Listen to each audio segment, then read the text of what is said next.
Oke. Dan yang membuat saya tersentuh hari ini yang membacakan selah kita adalah Flow.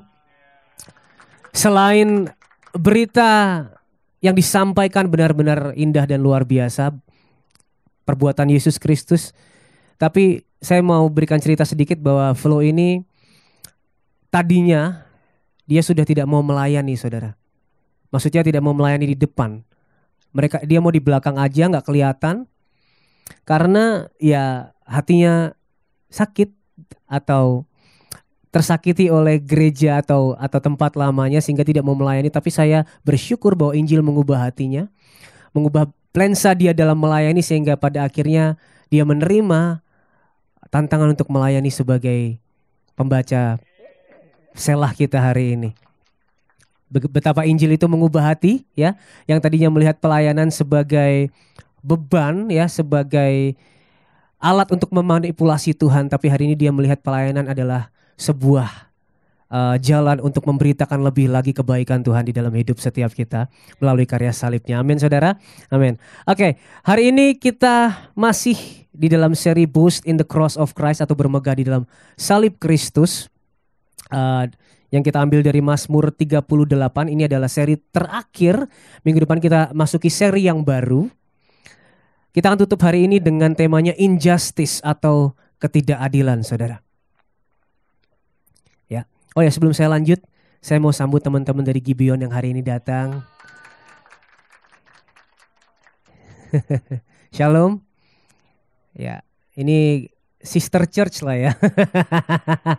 Yang pertama kali kita belajar tentang Gospel Center Church pertama ke Gibeon Church dengan Pastor Mike, dan kita senang hari ini saudara-saudara kita dari Gibeon Church ada di tengah-tengah kita. Dan kita langsung mulai aja hari ini ya saudara ya. Nah 2 minggu lalu kita belajar bahwa karena apa yang Yesus sudah selesaikan, kita bisa memulai kembali bersama dengan Dia.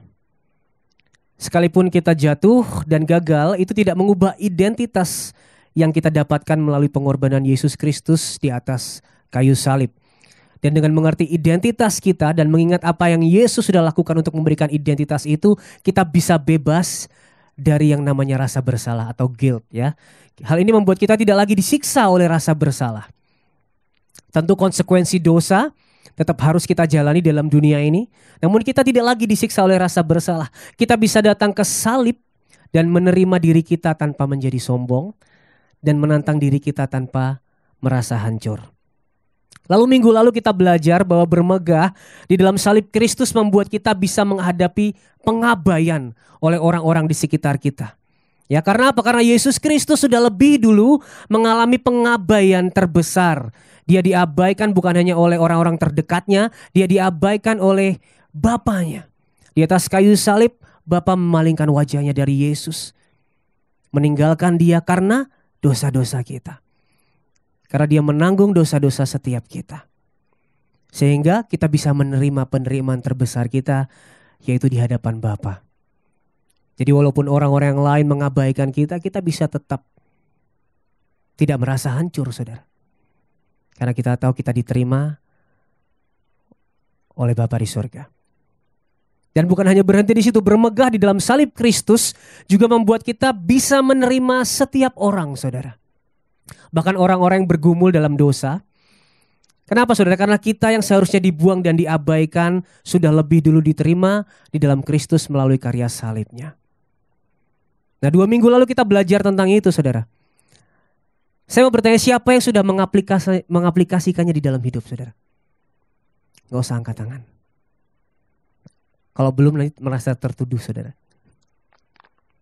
Kalau udah nanti jadi sombong. Tapi mari kita renungkan. Saya percaya sih semua jemaat UC sudah menjadi pelaku firman, saudara. Amin ya. Even terkadang susah untuk menerapkan Injil, mengaplikasikan Injil di dalam hidup.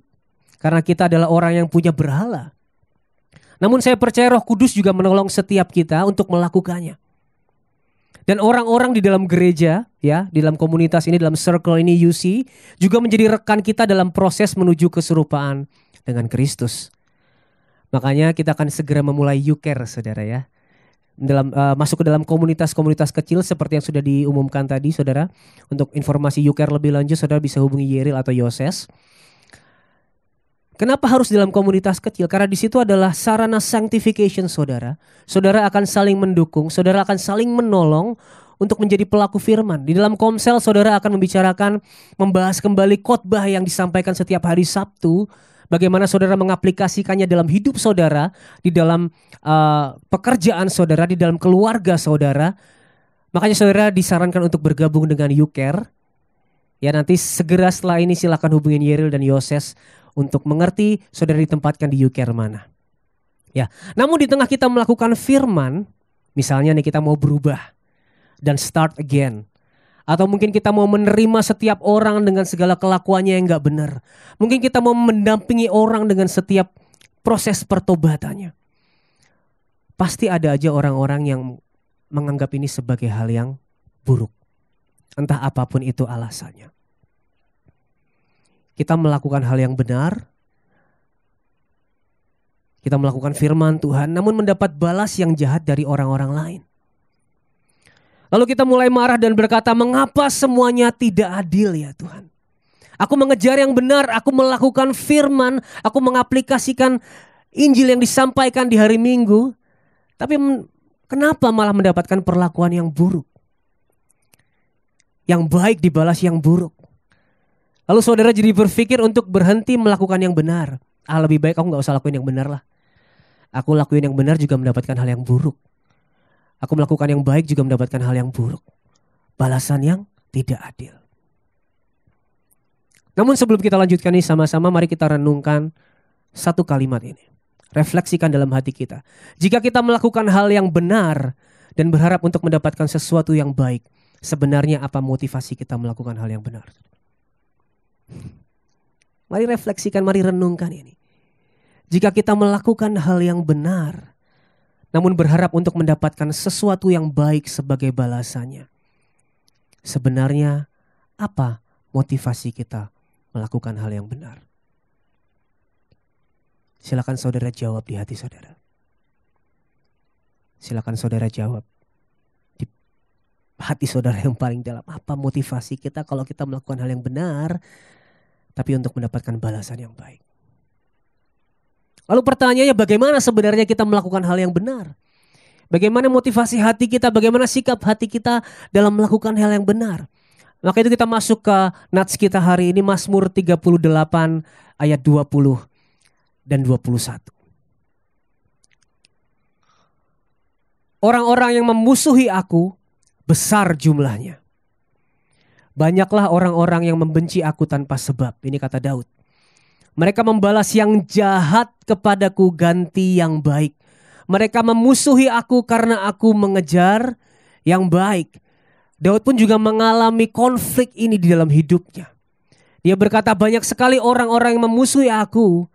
Banyak orang yang membenci aku tanpa sebab. Aku melakukan yang baik, mereka membalas yang jahat.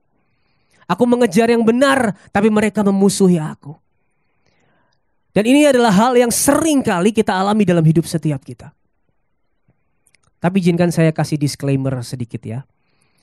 Ketidakadilan di sini saya tidak berbicara tentang bagaimana ketika saudara sudah memberikan bayar jasa lalu saudara nggak dapat jasanya. Bukan ya. Saudara sudah bayar lalu nggak dapat bendanya. Itu sudah kriminalitas saudara. Itu harus diselesaikan untuk dalam hukum. Untuk saudara mendapatkan hak-hak saudara. Ini ketidakadilan yang dalam konteks seperti ini. Kita berbuat yang baik lalu mendapatkan yang jahat. Kita mengejar yang benar lalu dimusuhi sama banyak orang. Daud berkata besar jumlahnya. Banyaklah orang-orang yang membenci aku tanpa sebab. Dan ini menunjukkan saudara bahwa orang-orang seperti ini akan selalu kita temui di dalam hidup. Mau di pekerjaan, mau di keluarga, bahkan dalam gereja saudara. Dimanapun saudara pergi, kemanapun saudara berada, selalu ada orang-orang yang membenci engkau tanpa sebab. Dan seperti apa yang saya sampaikan minggu lalu, mencari circle baru, mencari tempat baru untuk saudara beribadah, mencari teman-teman yang baru bukanlah solusi. Saudara. Karena pasti saudara temukan itu lagi. Saudara. Makanya Daud berkata, yang memusuhi aku besar jumlahnya, banyak orang yang membenci aku tanpa sebab. Dan dosa membuat kita membenci orang lain tanpa sebab, saudara. Dan itu berarti kita juga bisa membenci orang lain akan hal-hal baik yang mereka lakukan.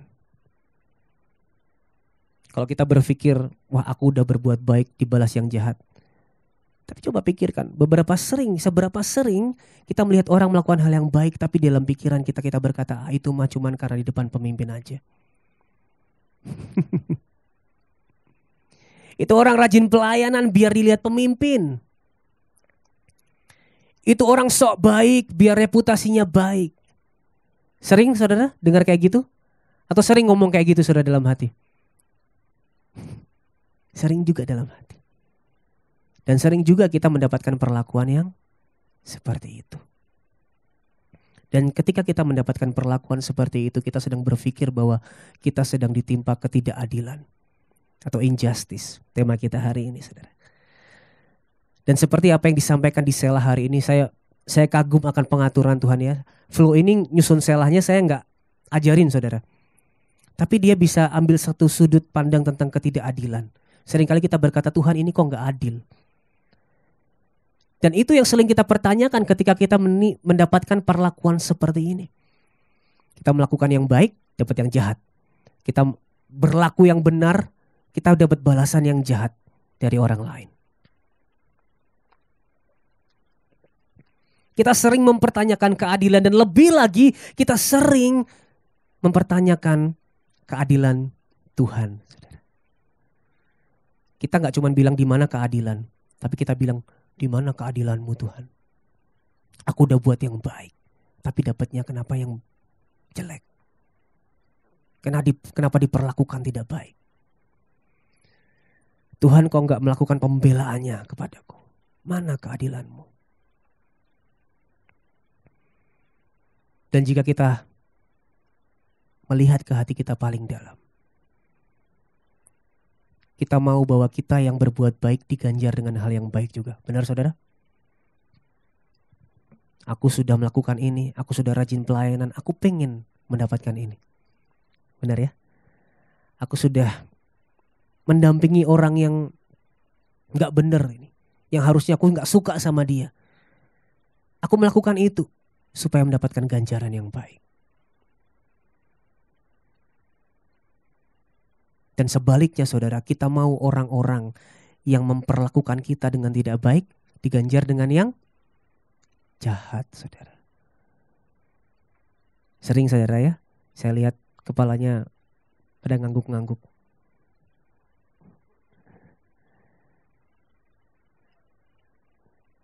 Karena kita sering banget, orang ini sudah menyakiti aku. Kita tunggu pembalasan dari Tuhan. Benar ya saudara ya?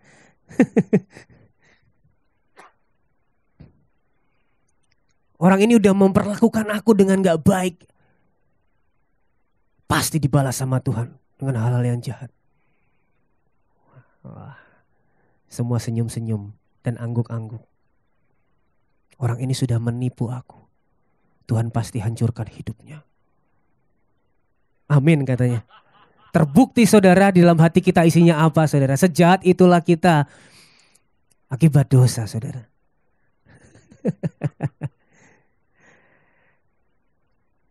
Ya, apalagi ada yang bilang karma is real saudara. Waduh. Kita berharap kita yang melakukan hal yang baik mendapatkan hal yang baik, dan orang yang memperlakukan kita dengan jahat mendapatkan hal yang jahat. Itulah keadilan dari sudut pandang manusia saudara. Itulah keadilan dari pikiran manusia yang sudah terdistorsi akibat dosa.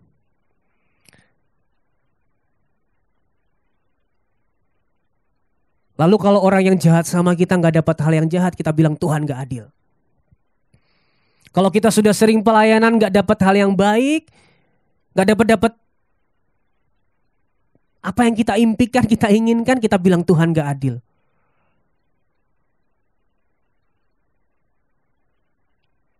Tapi hari ini saya mau memperlihatkan kepada saudara, kenapa Tuhan kita itu Tuhan yang adil. Kita mau mengenal satu karakternya karakter Tuhan, yaitu keadilan. Mazmur 11 ayat 5, 6, dan 7. Tuhan menguji orang benar dan orang fasik, dan ia membenci orang yang mencintai kekerasan. Ia menghujani orang-orang fasik dengan arang berapi dan belerang. Angin yang menghanguskan itulah isi piala mereka. Sebab Tuhan adalah adil dan ia mengasihi keadilan, ia mengasihi kebenaran, righteousness kalau dalam bahasa Inggrisnya. Orang yang tulus akan memandang wajahnya. Tuhan mengasihi keadilan. Firman-Nya berkata Tuhan mengasihi kebenaran. Namun orang fasik, firman Tuhan berkata, dihujani dengan arang berapi, belerang, dan angin yang menghanguskan. Itulah isi piala orang berdosa. Saya mau kasih tunjuk keadilan Tuhan. Orang fasik harusnya dihujani dengan arang berapi. Orang fasik harusnya pialanya berisi dengan angin yang menghanguskan. Sebab upah dosa ialah maut, saudara. Roma 6:23. Dan ganjaran yang seharusnya kita terima karena dosa adalah maut. Inilah keadilan Tuhan, saudara. Ganjaran yang seharusnya kita terima karena dosa adalah maut. Tahukah saudara, kita yang berdosa seharusnya mendapatkan hal yang paling buruk. Kita harusnya orang berdosa mendapatkan hal yang terburuk, kematian kekal. Karena itulah yang layak kita dapatkan karena dosa. Tuhan itu Tuhan yang adil. Dia mencintai keadilan, Dia mencintai kebenaran, righteousness. Orang fasik, orang berdosa seharusnya menerima angin yang menghanguskan. Kita yang berdosa seharusnya menerima ganjaran dosa, yaitu maut, saudara.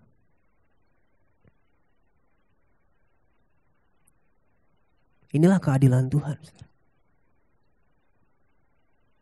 But God, Tuhan gak cuman adil, saudara. Tuhan adalah kasih. But God is love. Karena begitu besar kasih Allah akan dunia ini, Ia mengaruniakan anaknya yang tunggal, supaya kita yang percaya kepadanya tidak binasa, namun memperoleh hidup yang kekal, saudara. Makanya Roma 6:23 gak cuma berhenti di sebab upah dosa adalah maut. Tetapi karunia Allah ialah hidup yang kekal. Di dalam siapa, saudara? Kristus Yesus, Tuhan kita. Ganjaran yang seharusnya kita terima karena dosa adalah maut. Tetapi di dalam Yesus Kristus dan hanya di dalam Yesus Kristus. Ya, ini sebagai statement kita juga ya. Bahwa kita percaya hanya di dalam Yesus Kristus. Lagi ramai, saudara ya. Dan hanya di dalam Yesus Kristus kita mendapatkan hidup yang kekal. Harusnya kita menerima maut. Harusnya isi piala kita karena dosa adalah angin yang menghanguskan, belerang, dan semua murka Allah. Namun dalam Yesus Kristus kita mendapatkan hidup yang kekal, saudara.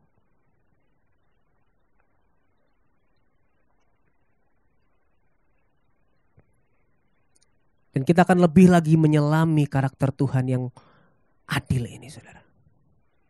Apa yang Yesus alami demi kita mendapatkan ini, saudara? Apa yang Yesus harus lewati demi kita mendapatkan hidup yang kekal ini? Bagi kita yang percaya mendapatkan hidup yang kekal, apa yang harus dia lewati? Di dalam keadilan Allah, Yesus Kristus mengalami ketidakadilan. Di dalam keadilan Allah, Yesus Kristus mengalami injustice. Dia difitnah. Dia dipersalahkan. Dia diperlakukan seperti orang yang berdosa.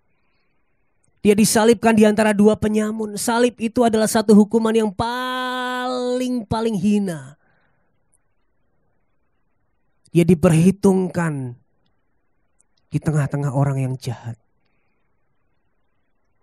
Kalau kata Flo tadi, apakah itu adil buat Yesus? Apakah itu layak buat Yesus? Yesus menghidupi kehidupan yang sempurna, saudara. Dia tidak mengenal dosa. Firman Tuhan berkata, dia melakukan hidup yang sempurna bagi kita. Ia sama sekali tidak berdosa, saudara. Satu-satunya pribadi yang bisa hidup dengan sempurna dalam dunia. Namanya Yesus Kristus Tuhan. Namun dalam keadilan Allah, ia mengalami ketidakadilan. Ia difitnah, dipersalahkan. Orang gak berdosa, tapi dihukum sebagai orang yang berdosa. Saya boleh berkata dengan yakin itu namanya ketidakadilan, saudara. Itulah injustice. Tapi itu berada dalam keadilan Allah, saudara. Ibrani 4 ayat 15 berkata, sebab imam besar yang kita punya bukanlah imam besar yang tidak dapat turut merasakan kelemahan-kelemahan kita. Sebaliknya sama dengan kita, ia telah dicobai, hanya apa saudara? Tidak berbuat dosa. Yesus gak buat dosa, saudara.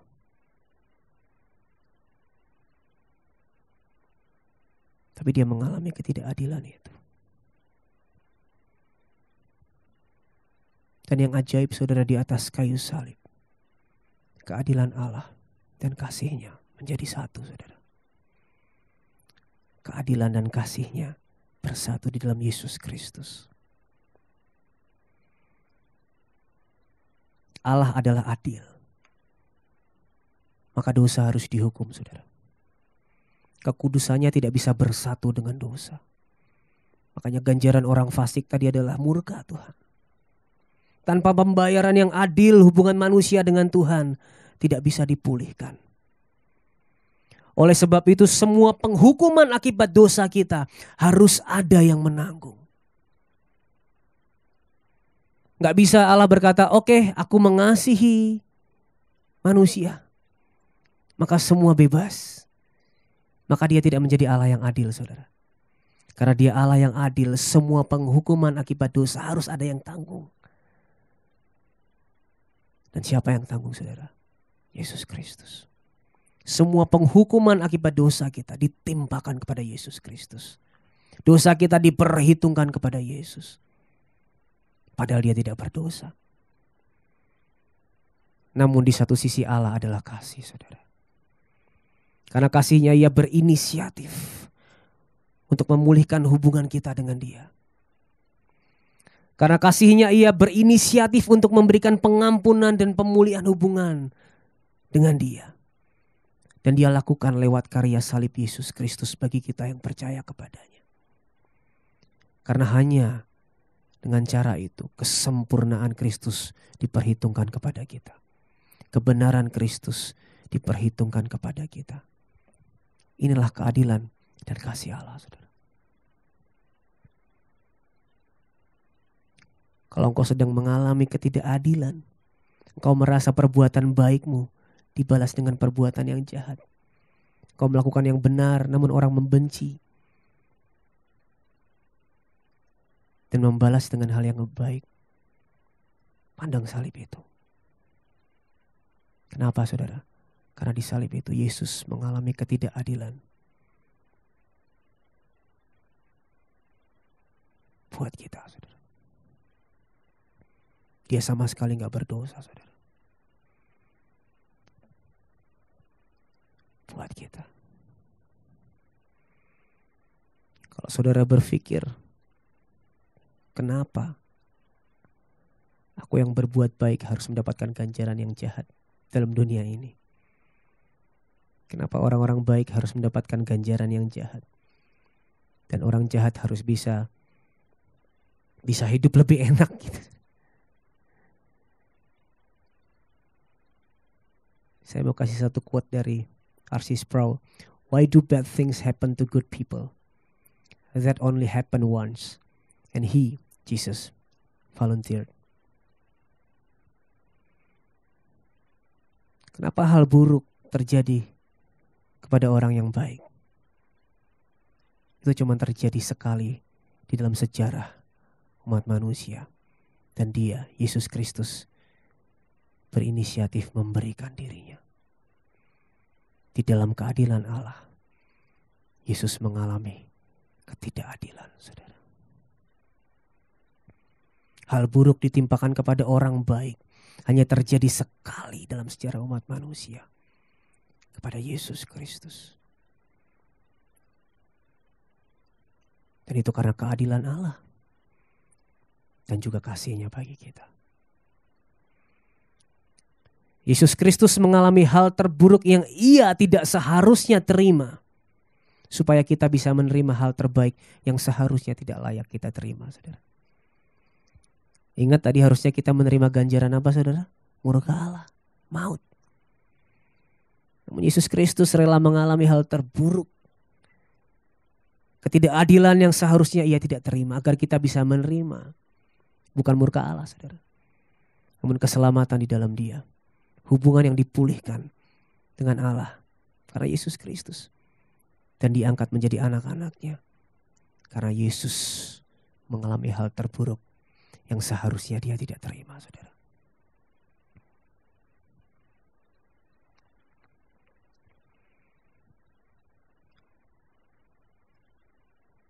What an amazing grace.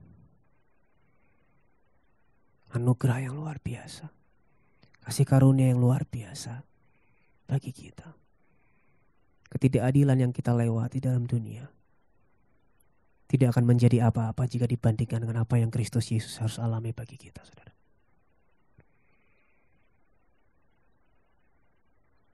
Kalau engkau sedang mengalami hal-hal seperti itu hari-hari ini, inisiatif baikmu dibalas dengan yang jahat. Hal-hal baikmu diganjari dengan hal yang jahat, dibenci, engkau dihindari, engkau dijauhi. Hari ini saya mau bilang, bermegahlah pada karya salib Kristus. Karya yang memberikan kita hal terbaik yang bahkan tidak layak kita terima. Kasih karunia itu bukan diberikan kepada orang yang benar, tapi diberikan kepada kita yang seharusnya gak layak untuk terima itu. Bermegahlah pada salib Kristus, yang di dalamnya kita menerima yang terbaik. Karena Dia lebih dulu menerima hal yang terburuk yang seharusnya Dia tidak terima. Bermegahlah pada salib yang di atasnya Kristus mengalami ketidakadilan terbesar dalam sejarah umat manusia. Bermegahlah pada salib yang dari atasnya Yesus berkata, "Ya Bapa, ampunilah mereka, sebab mereka tidak tahu apa yang mereka perbuat." Dan itu juga pengampunan bagi kita. Karena kita juga yang menyalibkan Yesus Kristus karena dosa kita. Ampunilah mereka, sebab mereka tidak tahu apa yang mereka perbuat.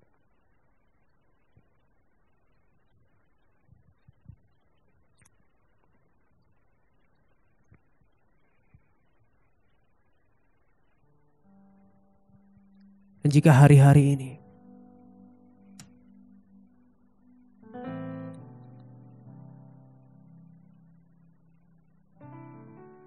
engkau merasakan ketidakadilan dalam hidupmu,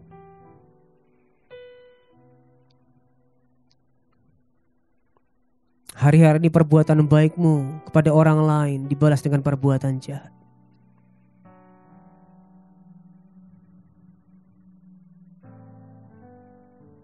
Jika hari-hari ini engkau merasa semuanya gak adil bagi engkau, solusinya bukanlah engkau menjauh dan mencari komunitas baru, saudara. Sekali lagi, solusinya hatimu harus diarahkan kepada salib itu lagi, saudara. Hatimu harus kembali memandang kepada salib itu lagi. Bermegahlah di dalam salibnya.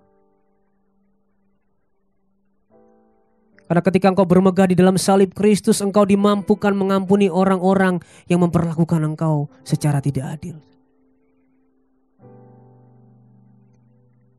Karena kita yang olehnya Kristus diperlakukan tidak adil, juga diampuni di dalam kasih-Nya.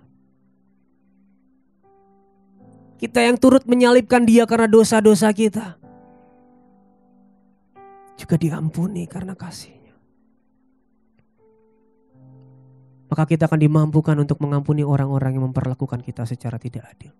Dan sekali lagi disclaimer, bukan berarti UC berkata ketidakadilan itu boleh dilakukan oleh siapapun. No. Ini bukan tentang hak-hak yang tidak kita didapatkan jika sudah melaksanakan kewajiban. Ini tentang ketika engkau berbuat baik, sekali lagi engkau tidak mendapatkan ganjaran yang baik. Aku udah baik dibalasnya jahat. Pandanglah salib itu, maka engkau akan dimampukan mengampuni orang-orang yang memperlakukan engkau secara tidak adil. Karena Kristus pun mengampuni mereka yang memperlakukan dia tidak adil. Ampunilah mereka, sebab mereka tidak tahu apa yang mereka perbuat. Bermegahlah di dalam salib Kristus. Karena dengan bermegah di dalam salibnya engkau dimampukan untuk terus berlaku benar. Bukan untuk mendapatkan hal yang baik, namun karena engkau sudah mendapatkan hal terbaik lewat pengorbanan Yesus Kristus di atas kayu salib.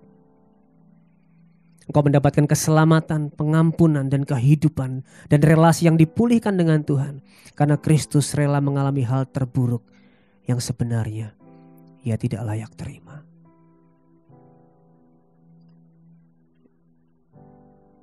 Ini balik lagi ke refleksi yang kita lakukan di awal.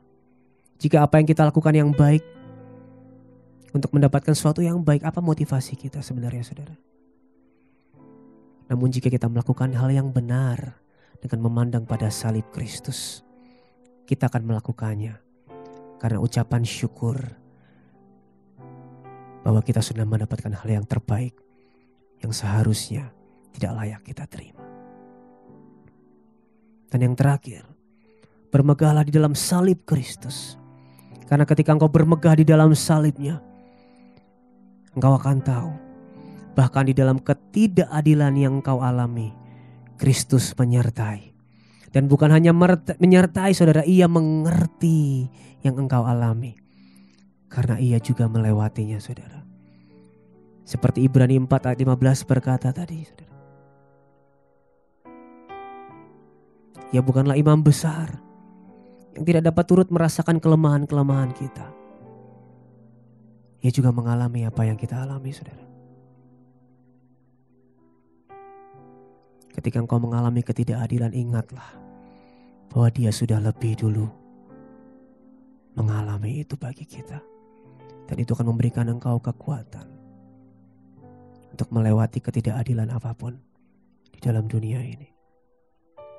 Mari bangkit berdiri, saudara.